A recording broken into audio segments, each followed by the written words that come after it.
Bien, nosotros habíamos comenzado a hacer un recorrido respecto a cómo aparecía la temática de las marcas en la transmisión del Fuckerman.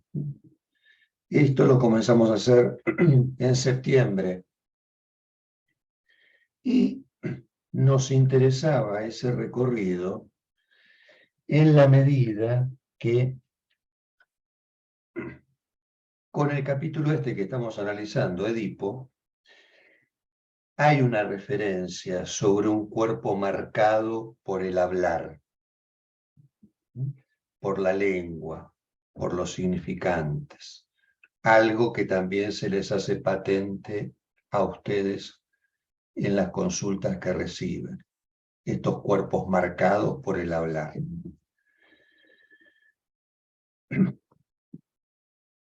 Y ustedes recordarán que en este capítulo inicialmente mencionamos la existencia del mito de Edipo, muy antiguo en el tiempo, tan antiguo que si nosotros estuviéramos ahora en el siglo IV o V antes de Cristo, en Grecia, y un nene y una nena nos preguntaran, esto del Edipo, este mito, ¿es de ahora, del presente? Y ustedes estando en el siglo IV o V le dirían, no, este mito es antiquísimo, tan antiguo es el mito.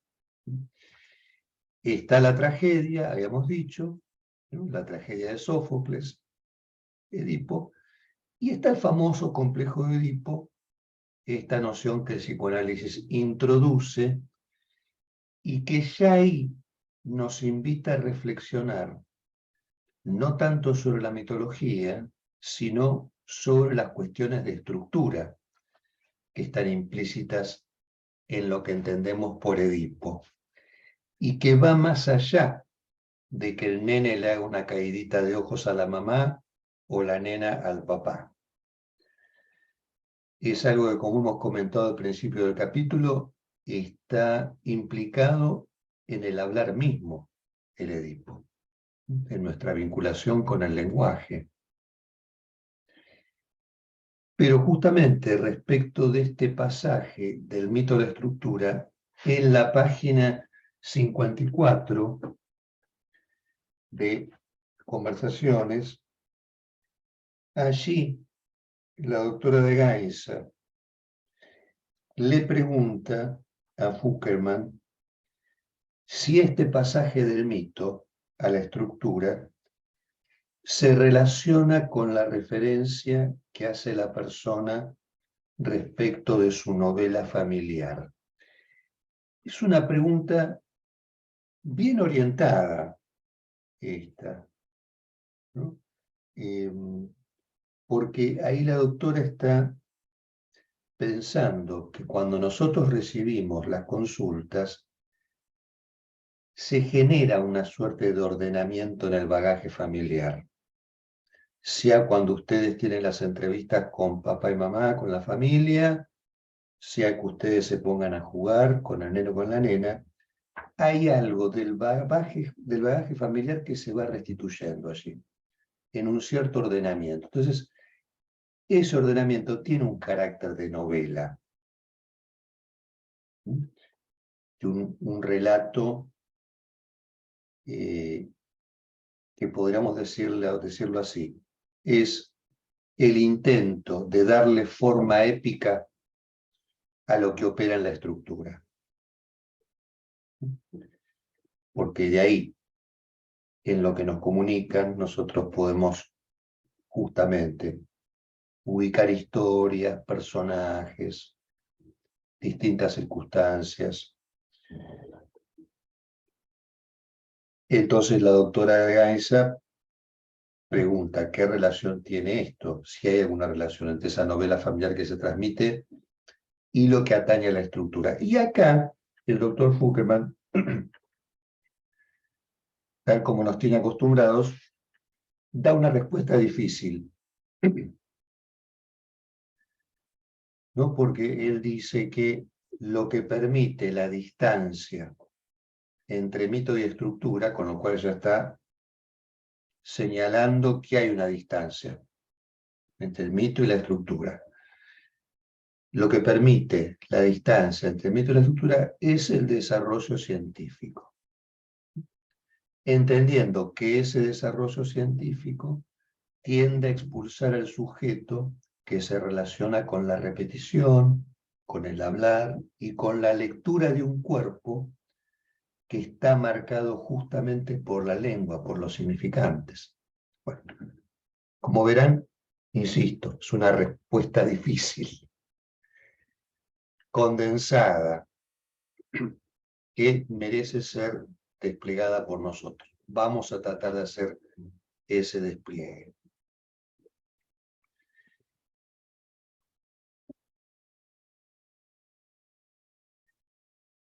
Voy a tomar ese despliegue por el lado que el psicoanálisis entrega respecto a los problemas de las relaciones en el sujeto respecto a la palabra y el lenguaje.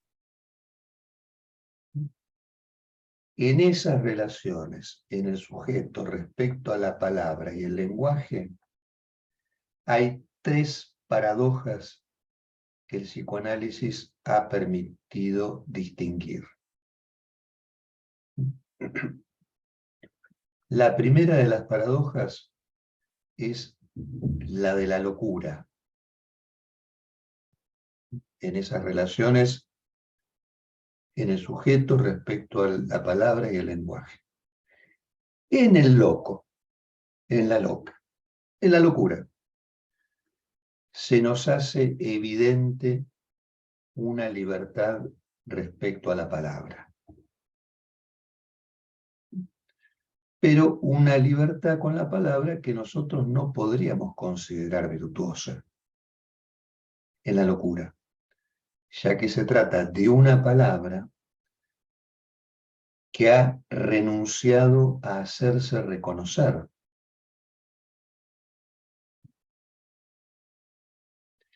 Con lo cual, en la locura, se nos genera el interrogante sobre las condiciones en las cuales sería posible escuchar esa palabra, leerla, inscribirla. Y concomitantemente se nos abre la pregunta sobre qué ocurre con la transferencia cuando una palabra ha renunciado a ser reconocida. Cuando hay algo ahí del lazo con el otro que se nos hace evidente está coartado, trabado, obstaculizado. Yo quiero haberles comentado que en mis primeros años de ejercicio profesional estuve en el hospicio, en un servicio, y ahí se hacía evidente en alguno de los personajes que estaban allí internados justamente esta palabra que renunciaba a ser reconocida. Bien, esa es la primera paradoja, la de la locura, en estas relaciones del sujeto con respecto a la palabra y al lenguaje.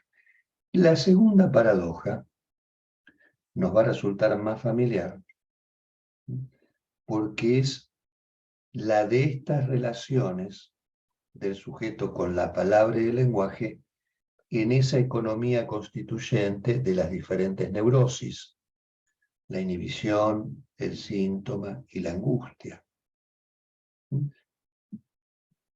Consideramos que en la neurosis hay en el sujeto una relación con la palabra y el lenguaje que se distingue de aquella que atañe a la locura. Es evidente para nosotros esa diferencia. Por lo tanto, entendemos que en la neurosis hay en juego, como ya hemos dicho alguna vez, la esperanza de que lo que tenemos para decir sea escuchado, sea reconocido, leído, inscrito. Con lo cual ahí vislumbramos que hay una demanda en juego. Aunque más no sea la demanda de ser escuchados. Porque por el solo hecho de hablar, en este momento yo estoy hablando con ustedes, bajo esta forma muy particular. Y ustedes con toda razón me podrían decir, Miguel, vos estás muy demandante. Y yo les diría, tienen razón, soy demandante. Porque les estoy demandando que escuchen, por el solo hecho de estar hablando. Y en esa demanda hay un pedido de algún reconocimiento que venga del lado de quien escucha. ¿Qué ocurre ahí en esas relaciones con la palabra y el lenguaje? Que seguramente son mucho más habituales para ustedes en las consultas que reciben. Ustedes recibirán gente que uno dice, están un poco locos. Sí, están un poco locos, pero circulan. Es esa locura que circula, ¿no? Que anda por allí. Que no es la del hospicio, que hay una diferencia, ¿eh? Y que es notable. Ahora, que hay una locura dando vueltas por ahí, sin ninguna duda, que es la que reciben ustedes a veces con los padres, con las madres, podrán dar testimonio, ¿no? De hecho, Daniela me comentaba, creo que ayer, respecto a lo que implica recibir el delirio y la fantasía de las familias que reciben, ¿no? Que reciben en consulta. Y la necesidad de que nosotros estemos sustraídos un poquito de nuestra propia locura, delirios y fantasías para poder escuchar el delirio de los otros y ubicarlo. Bien, decía, en estas relaciones con la palabra y el lenguaje, en la neurosis, ahí nos encontramos con cierta esperanza de un desciframiento en la dimensión significante. ¿A través de qué medios? Justamente de lo verbalizado por los pacientes de ustedes, lo jugado por los niños y las niñas que reciben, en el empleo de la lengua que han recibido. Es por ese medio que el proceso que ustedes convocan allí irá avanzando en un deslizamiento, en un tejido de equívocos, ¿no? De metáforas, de metonimias, de cuestiones que ustedes podrán ubicar perfectamente en la dimensión del lenguaje, en la esperanza de que allí alguna verdad se manifieste, una verdad que atañe al inconsciente, y de la cual, por otra parte, paradójicamente, ustedes van corroborando cómo esa verdad que atañe al inconsciente, sobre todo en las personas mayores, de eso nada quieren saber. Por eso que a veces ir por el lado de los padres es ir por el lado de la mayor resistencia. Y quizás por eso optamos. Si las condiciones que generamos en las primeras entrevistas garantizan que al menos los padres abren una brecha, aunque sea muy acotada, pero una brecha en la cual ustedes pueden hacerse cargo de la consulta, porque los padres depositan confianza, ¿no? Y entregan les entregan un cierto prestigio a ustedes también en eso. Bueno, nos manejamos en esa brecha acotada con el nene y con la nena, pero si vamos por el lado de los padres, vamos por el lado de la mayor resistencia, porque hay algo que ahí nos damos cuenta que no es reconocido. De eso nada se quiere saber.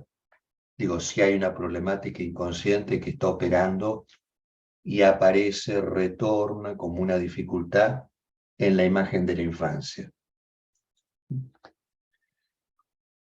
Bien, Esa travesía que emprendemos por los desfiladeros del lenguaje es el recurso que el psicoanálisis propone para que la verdad hable. Para que la verdad hable. Porque cuando la verdad habla, justamente no lo hace sino comprometiendo lo que se pone en escena. Y la verdad jamás habla si no es justamente en esta puesta en escena, que puede ser la puesta en escena del yo de los papás, la puesta en escena del juego en la niñez.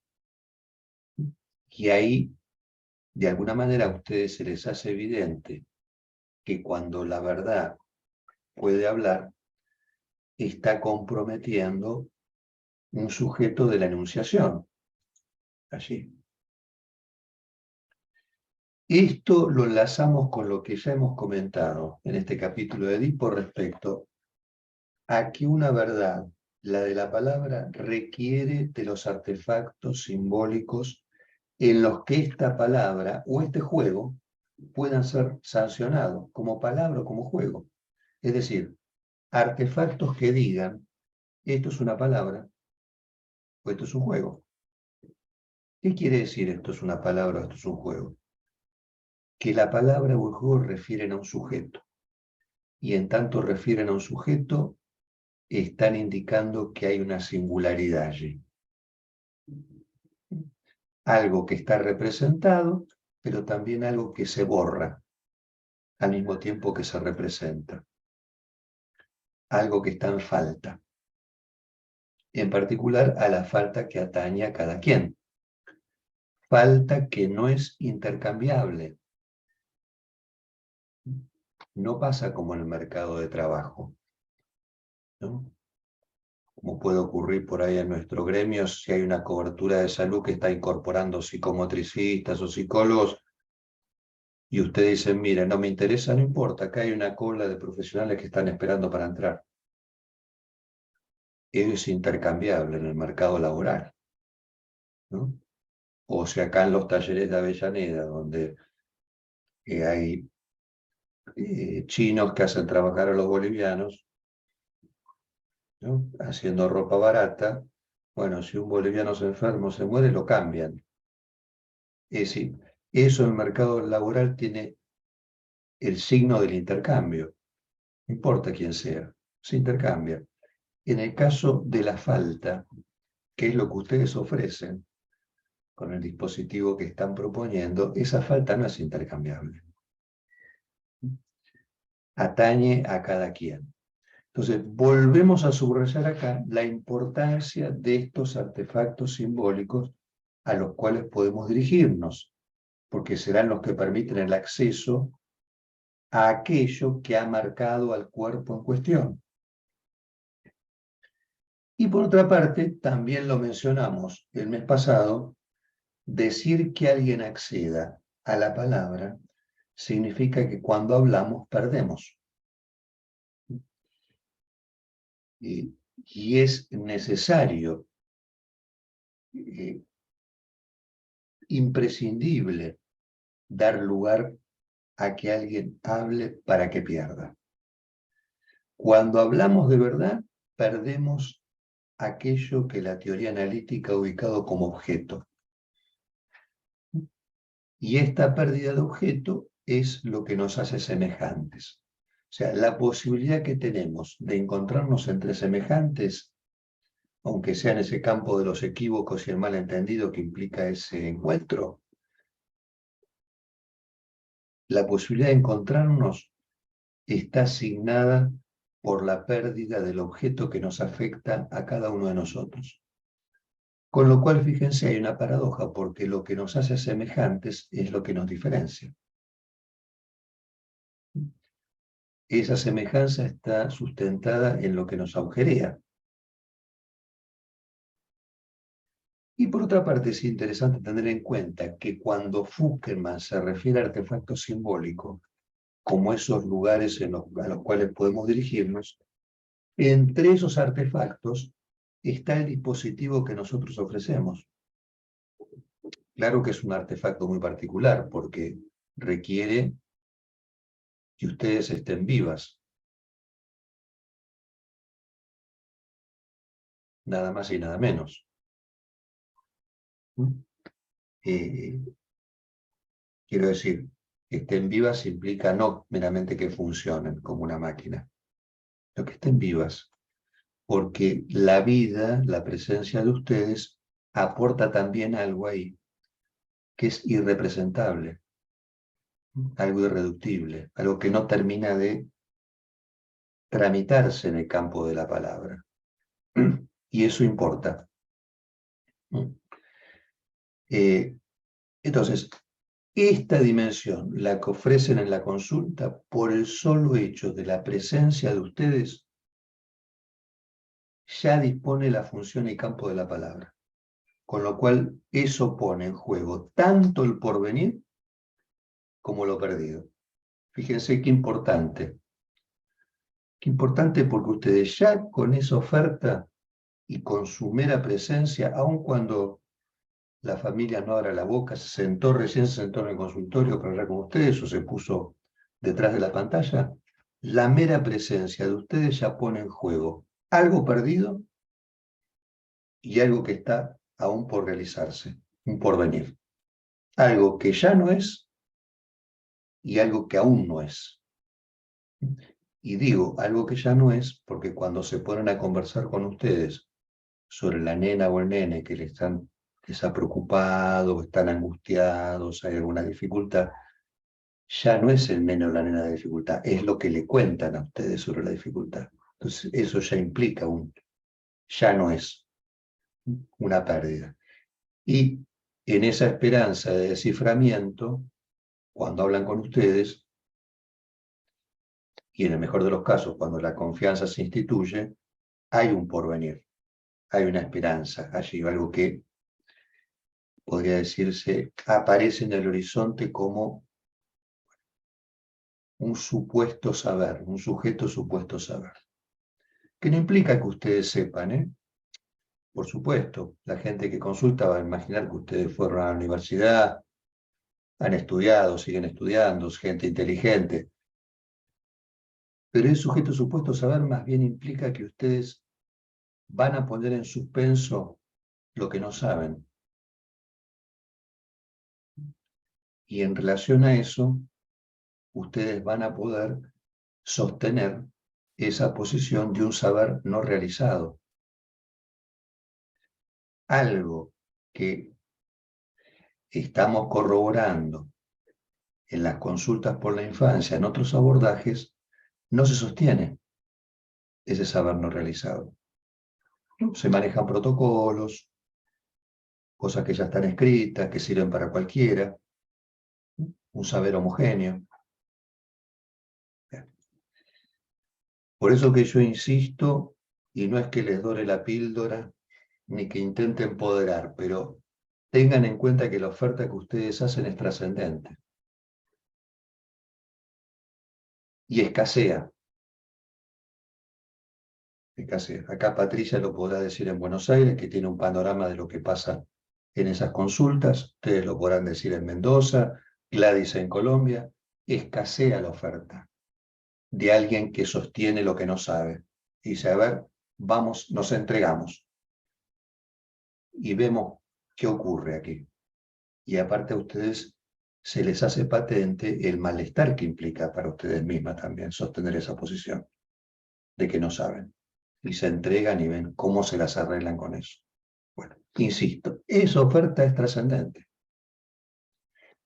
Lo ha dicho Lacan en algún momento, cuando dijo, el discurso que nosotros proponemos es entre los discursos vigentes de los más trascendentes,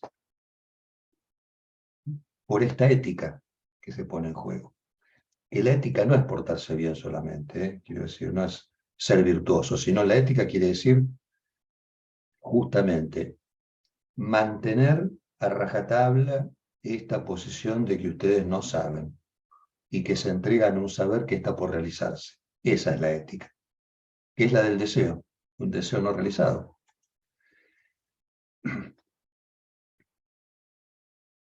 Les decía que esto vale, por supuesto, para las consultas por la infancia, porque cuando ustedes reciben esa consulta, ponen en juego esto de que lo que ya no es y lo que aún no es, en la esperanza de una escucha, de una lectura y de una inscripción. Y en este punto podemos acordar cuando Foucault dice que cuando hablamos perdemos. Pero también ponemos en juego este sujeto que va a advenir, que no advino, que advendrá. Porque si eso no es posible, ¿no? Si eso no es posible, si esa, digamos, articulación con las marcas no es posible, lo que tenemos es el paradigma de las marcas que agarran y que no sueltan. Las marcas que agarran y que no sueltan. Ya presentamos algunos ejemplos de esto de los que comentaba Foucault en su transmisión. Hoy me gustaría mostrarles otro, seguramente alguien aquí ya lo ha visto, y no me acuerdo si acá lo presentamos alguna vez. Si lo presentamos, no viene mal repetirlo en este momento, que es el de Marcel Marceau, el gran mimo francés, que me parece un buen ejemplo para las marcas que agarran y no sueltan. Quizás para quien no lo ha visto, lo pongo en pantalla otra vez, así tienen oportunidad de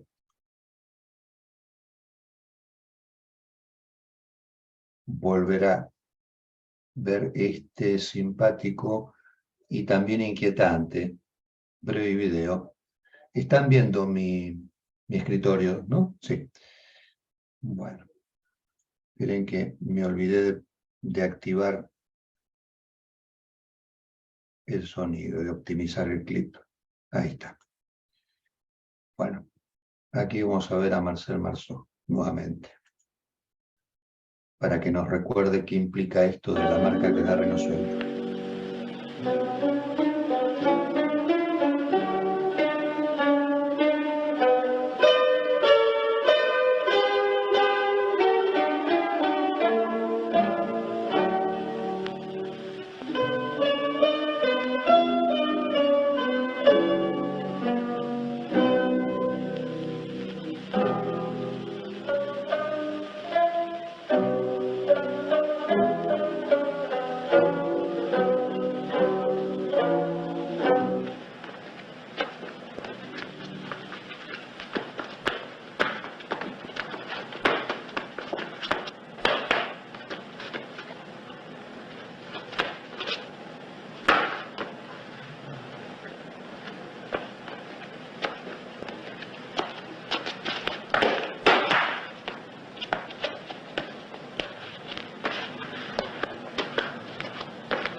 Bien. Ahí tenemos el paradigma de la marca que te agarra y no te suelta. Algo que se nos hace tan patente, ¿no? En las consultas que recibimos. Y ahí está Marcel Marceau, que se saca sucesivamente las máscaras del teatro, la máscara de la tragedia y de la comedia. Este sketch se llama justamente El fabricante de máscaras. Y Marcel Marceau juega. La primera parte está jugando. Se pone la máscara de la comedia, se la saca, se pone la máscara de la tragedia, se la saca, y lo va haciendo rápidamente hasta que en un momento se pone la máscara de la comedia y cuando se la quiere sacar, no puede. Este sketch Foucault lo solía traer a colación, conectándolo, por ejemplo, con lo que ocurre cuando algunos niños, teniendo la habilidad motora necesaria, no pueden sacarse la ropa.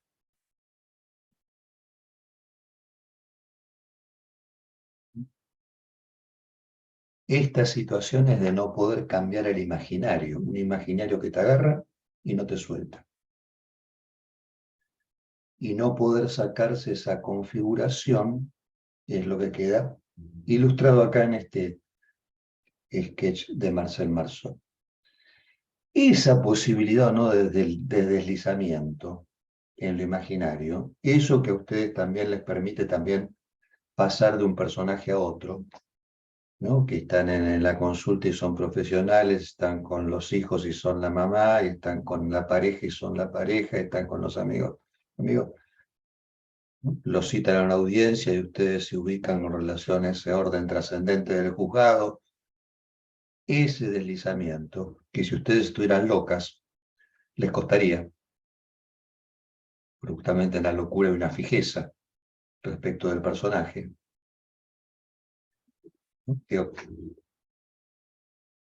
En los locos se hace patente que son habitualmente uno y siempre el mismo.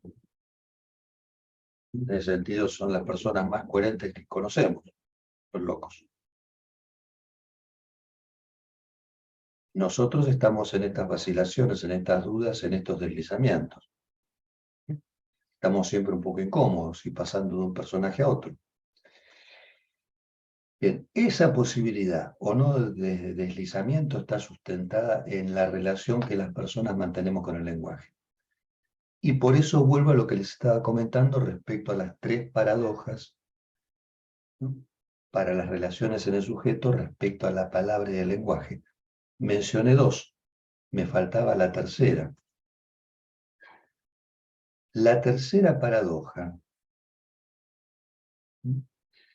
que justamente se vincula con la pregunta que le hace de Gainza a Fuckelman, está vinculada con esa distancia entre mito y estructura y el desarrollo científico, ¿no? Y ahí decía Fuckelman, entendiéndose desarrollo científico como algo que expulsa al sujeto, y eso se relaciona con la repetición, con el hablar, con la lectura de un cuerpo que está marcado justamente por la lengua, por los significantes.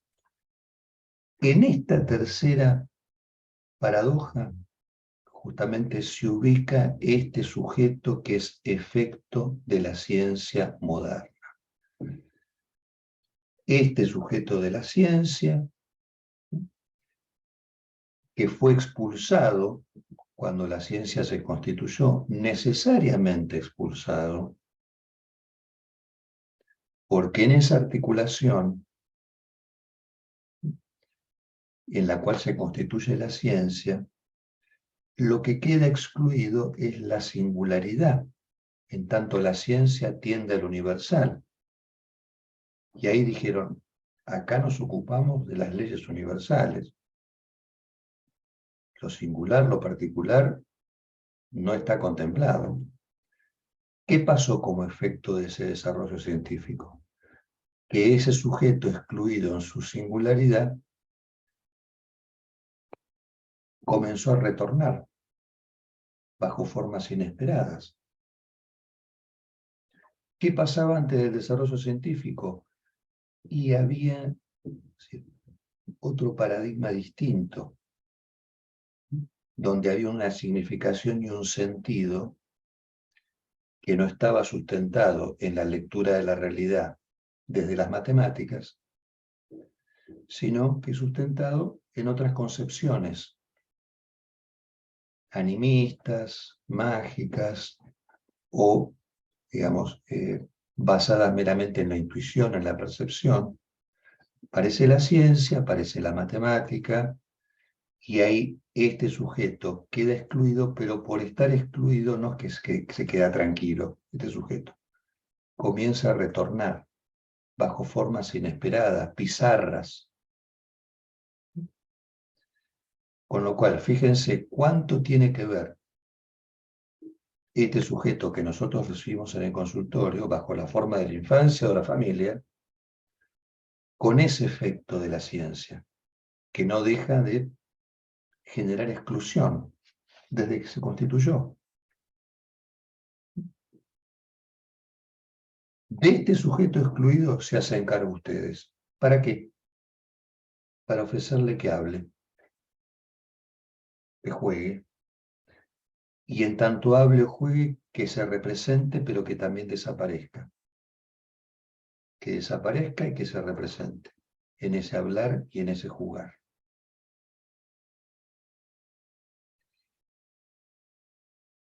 Sobre lo que marca en el hablar lo perdido, sobre esas marcas, Fukelman también solía dar un ejemplo.